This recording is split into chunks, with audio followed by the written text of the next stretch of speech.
Bismillahirrahmanirrahim. Assalamualaikum warahmatullahi wabarakatuh. Alhamdulillah wassalatu wassalamu ala rasulillah sayyidina Muhammad la haula wala quwata illa billah amma ba'du. Sahabat semua, sahabat nunggu beduk dimanapun berada, semoga puasa kita hari ini Allah terima, menjadikan kita hamba-hamba yang lebih bersyukur atas segala nikmat yang Allah berikan.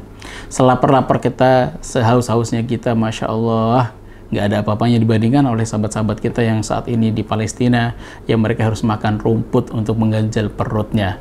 Mirip dengan perjuangan para Rasulullah dulu ketika beliau diboikot oleh orang-orang kafir Quraisy. Saat ini orang-orang muslim Palestina diboikot oleh orang-orang Israel, lanatullah alaihim. Bapak Ibu rahimakumullah, maka syukurilah hari ini kita dengan kesyukuran yang, ya Allah, masih banyak nikmat yang kuberikan, dan sembari mendoakan selalu dan mensupport apa yang kita bisa support untuk saudara-saudara kita yang ada di Palestina sana. Teman-teman rahimakumullah, kita hari ini sudah di 10 malam terakhir dari bulan suci Ramadan. Inilah 10 pertama udah terlewati, 10 kedua udah terlewati, sekarang masuk ke 10 ketiganya. Di dalam sebuah kehidupan kita, ketika kita mempelajari, kita ada perlombaan, ada misalkan balapan mobil, gitu, F1 ataupun MotoGP sebagainya. Itu kalau udah di lap-lap akhir, putaran-putaran akhir, itu gas lebih dominan daripada rem, dimaksimalkan. Kenapa? Dia akan menjadi yang terbaik di antara yang ada. Maka kita pun sama di 10 malam terakhir itu. Bahkan Allah menyampaikan fastabiqul khairat, sesungguhnya kehidupan kita ya musabaqah. Fastabiqul khairat, berlomba-lombalah di dalam kebaikan itu. Maka di 10 malam terakhir ini, di mana Rasulullah juga riwayatnya ketika 10 malam terakhir, Masya Allah, sarungnya dikencengin.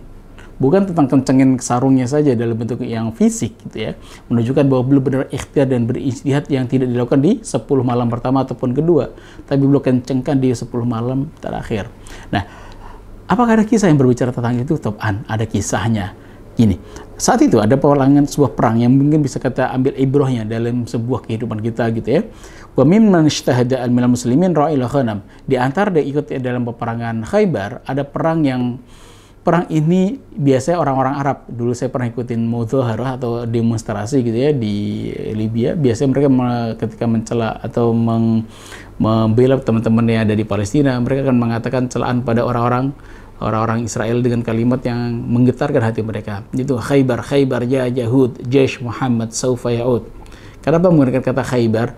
Karena di benteng Khaybar lah mereka nanti akan terkalahkan, dan kekalahan sangat membuat hati mereka perih. Itu adalah kekalahan benteng Khaybar.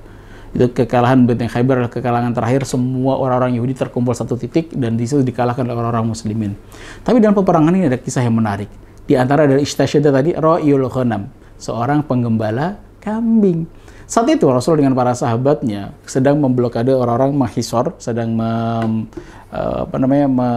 mengelilingi benteng Khaybar. Bayangkanlah meja ini ada benteng Khaybar, maka Rasul dengan para sahabat mengelilingi benteng Khaybar ini. Dalam pengelilingan benteng Khaybar ini, itu kan beberapa hari, gitu kan, sehari dua hari, nggak selesai, seminggu dua minggu nggak selesai. Terus selama peperangan itu ternyata ada seorang ra'ilul ghanam, penggembala kambing. Dan memang biasa zaman itu adalah kambing disewakan pada siapa untuk menjaganya agar bisa carikan rumput di luar. Orang-orang Yahudi biasa menyewa orang-orang sebagai penjaga kambingnya untuk keluar. Nah, pas mau dibalikin, penjaga kambingnya ini bingung, penggembala kambing, loh, kok ditutup semua? Loh, kok banyak pasukan? Ini ada apa? Gitu. Maka nanya, ini ada apa? Ini ada pengepungan. Siapa yang dikepung? Orang Khaybar. Lah, aku pengen balikan kambing. Sudah, datang dulu pada Rasulullah. Siapa Rasulullah? Rasul Muhammad. Datang pada Rasulullah. Ini ada apa ya Rasulullah? Gitu kan. Ini ada pengepungan. Lah, aku pengen balikin kambingku. Gimana ceritanya? Oh, gampang itu. Apa yang kau bawa ya Rasulullah? Al-Islam. Apa itu Islam? Dijelaskan oleh Rasulullah kepada penggembala kambing ini. Maka dia tertarik dengan Islam itu, dibacakan 1-2 ayat dan menjelep dalam hatinya, dan beliau masuk Islam. Langsung syahadat saat itu. Apa yang terjadi? Ya Rasulullah, aku udah syahadat. Terus kambingnya gimana? Maka Rasulullah saat itu mengambil pasir, dilemparkan ke kambingnya, dan kambing jalan sendiri semua, berurutan. Dia akan kembali pada tuannya sendiri. Masya Allah ya, wafaknya Islam. Islam itu enggak, ya udah kita sembelih aja buat kita makan. Enggak, tetap kembalikan. Itu haknya orang-orang Yahudi.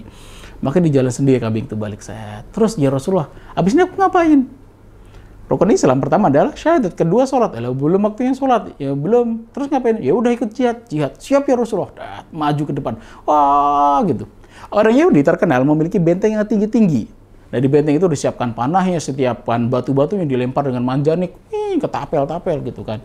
Nah, sahabat yang tadi situ disebutnya sini, rojulun aswadun, rojulun yang berkulit gelap gitu ya, Bahkan sahabat pun nggak tahu siapa namanya. Itu pun ikut berjihad dan berperang maju. Qadarullah baru maju kena batu cedak, pecah kepalanya dan beliau syahid. Setelah peperangan selesai rame, sore ini dikumpulkan gitu kan, lihat satu persatu oleh Rasulullah siapa yang syahid di antara sahabat beliau. Belum melihat ada satu orang laki-laki. Apakah ini laki-laki yang barusan tadi pagi syahadat? Kata sahabat, ya Rasulullah, beliau yang syahadat tadi pagi.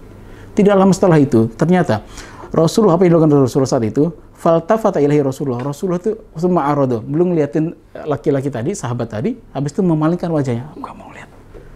Maka para sahabat terkaget, kenapa kok Rasul menggunakan ekspresi seperti nggak mau ngeliatin? Ya Rasulullah, kenapa dengan dirinya?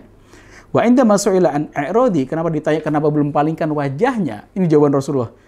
Inna ma'hu al'an zaujataihi minal huril ain. Sesungguhnya beliau saat ini tadi, sahabatnya itu, ternyata saat itu sedang dijemput oleh 2 bidadari. Masya Allah, para sahabat nangis, ya Allah, ini ahli surga yang meninggalnya aja syahidnya dijemput oleh bidadari, langsung 2 gitu ya. Dan belum pernah sujud sekalipun. Dari rukun Islam yang 5 baru 1 syahadat. Sholat, zakat, puasa, haji itu perlu dilakuin. Baru syahadat. Setelah syahadat langsung jihad. Meninggal, syahid.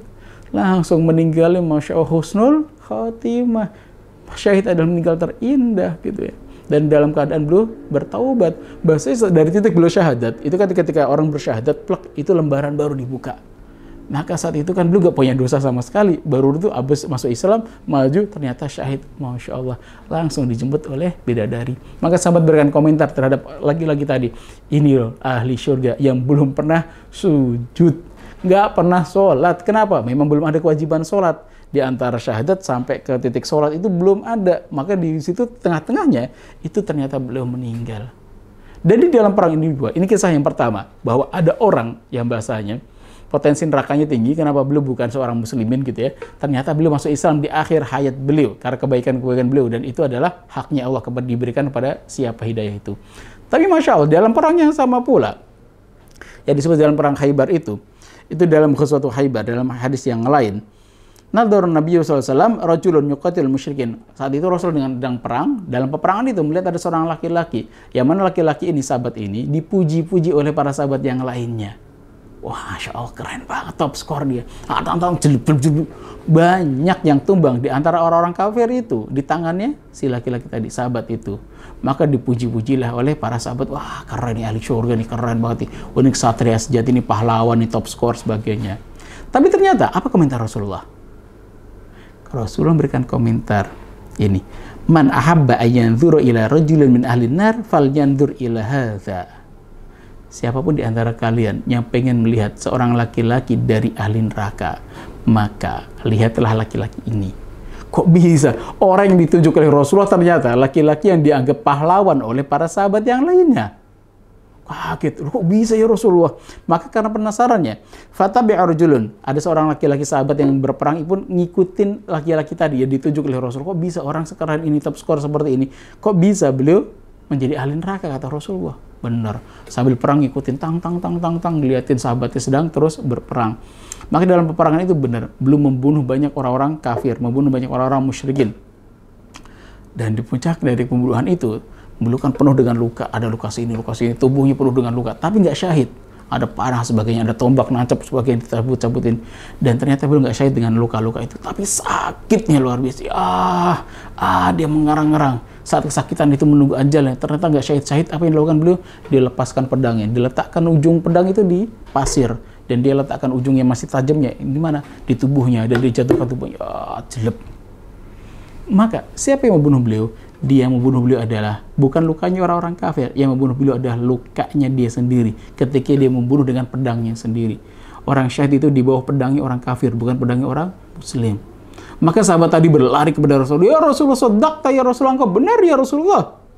Dia min ahlin nar, dia qatala nafsah, dia membunuh dirinya sendiri. Ya Allah. Dia tinggal sabar dikit. Ya emang nggak mudah, pastinya sakit luar biasa tuh, luka di mana-mana. Menahan itu biar cepat semuanya adalah ya udah dia bunuh dirinya sendiri, selesai sakitnya. Tapi kata Rasulullah, ya dia min ahlin nar. Maka sebagian ulama mentafsirkan, kenapa dia kok sampai segitunya? Tidak Allah mudahkan misalkan untuk mendapatkan kesyahidan yang paling mudah gitu kan. Karena sebagian di antara ulama mengatakan bisa jadi dia berperang bukan karena ingin fisabilillah. Dia berperang pengen dikatakan pada orang, "Oh, dia keren, dia top skor, dia pemberani." Bukan ucapan Allah sudut pandangnya, tapi ucapan manusia yang jadi sudut pandang dirinya. Maka di situ hati-hati dengan niat keikhlasan kita. Dan disitulah nanti teman-teman, di sini ada sebuah hadis Imam Bukhari yang mengatakan, "Innal 'abda la ya'malu fima yaron nas." Ada seorang hamba yang dia beramal seperti amalan kayak dia amalan ahli surga, tapi ternyata dia ahli neraka. Dan ada orang kaya amalannya ahli surga banget ya, ahli neraka banget, tapi ternyata dia termasuk ahli surga. Dan penutup hadis itu adalah wa innamal a'malu, dan sesungguhnya setiap amalan itu bikhawatimiha, tergantung dari penutupannya. Kalau penutupannya husnul khatimah, Masya Allah, itu adalah penutupan yang paling indah yang diharapkan oleh kita semuanya. Tapi na'udzubillah, kalau penutupannya su'ul khatimah, buruk dalam penutupannya, na'udzubillah min dzalik. Dalam dua kisah tadi, dalam perang yang sama, itu sama-sama perang Khaybar. Yang pertama kisah rajulun aswad, laki-laki yang berkulit gelap gitu ya. Sampai para sahabat nggak tahu siapa namanya, diriwayatkan itu juga nggak tahu siapa namanya. Baru masuk Islam, langsung berjihad, dan ternyata belum menjadi ahli surga. Tapi ada orang yang terkenal, dipuji-puji oleh manusia, kayak keren banget. Tapi kata Rasulullah, nggak, dia termasuk ahli neraka. Na'udzubillah min dzalik. Maka amalan kita tergantung khawatimnya, penutupannya. Maka teman-teman semua kita ajak hari ini dan beberapa hari kemudian gitu ya, kita di penutupan dari bulan suci Ramadan. Maka semoga husnul khatimah dalam Ramadan kita ngecek kebaikan 10 pertama itu adalah ngecek di 10 kedua semakin baik atau tidak. Kalau semakin baik, insya Allah itu diterima. Kalau semakin kedua semakin baik lagi, kita temui di 10 ketiga, yang hari ini kita di 10 ketiga bulan Ramadan atau 10 terakhir dari bulan suci Ramadan. Maka semoga kita masuk bagian dari hadis tadi yang cerita yang pertama, kita husnul khatimah, innamal a'malu bi khawatimha, amalan tergantung dari penutupannya. Insya Allah semoga kita semuanya termasuk orang-orang yang husnul khatimah. Terima kasih. Assalamualaikum warahmatullahi wabarakatuh.